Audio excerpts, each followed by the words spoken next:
said, when we have somebody coming in for an interview, if they come in and have demonstrated that they've researched us, looked at our website, taken a look at the games, played the games that we have out there, or games that we've worked on at other companies previously, and they demonstrate that kind of initiative and that kind of motivation, that is a super plus for us.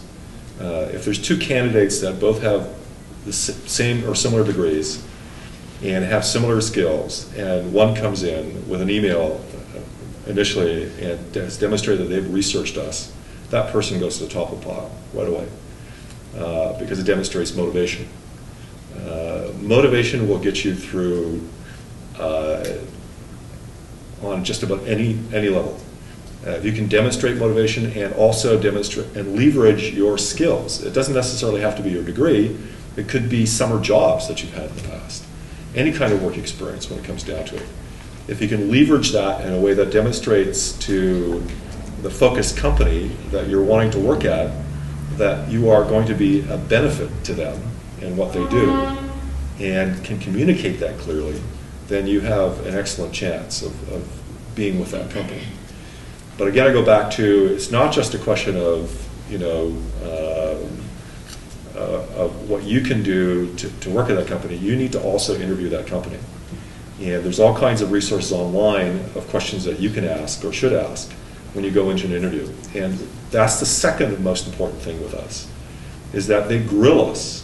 When people come in, I'm serious about this, that when people come in and they grill us with questions and ask the really tough questions, we respect that more so than other people come in and don't ask any questions or just obviously just looking for a job.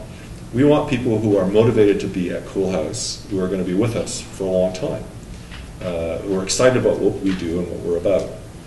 And that's the kind of people we want on board.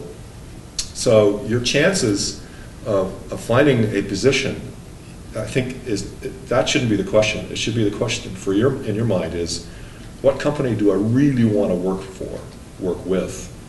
And you need to go in with the attitude that they're lucky to hire you. Okay? So I know that might be tough, especially if you've just got your degree and maybe don't have a lot of work experience. That may be a tough attitude to take, but that's the attitude you do need to take. Because you'll find that the worthwhile employers will respect that attitude. It shouldn't be arrogant, but it should be definitely, here's my skills, this is where I can contribute, this is where I can make a difference in your organization, and I've researched you, and this is the area that I can help you with right now, and I can help you with 3 years down the road and 5 years down the road. And if you take that attitude and going into the interview, I think you'll have real positive response. For those companies that you ask the difficult questions to, if you get a negative reaction, that tells you you shouldn't be working at those companies anyway.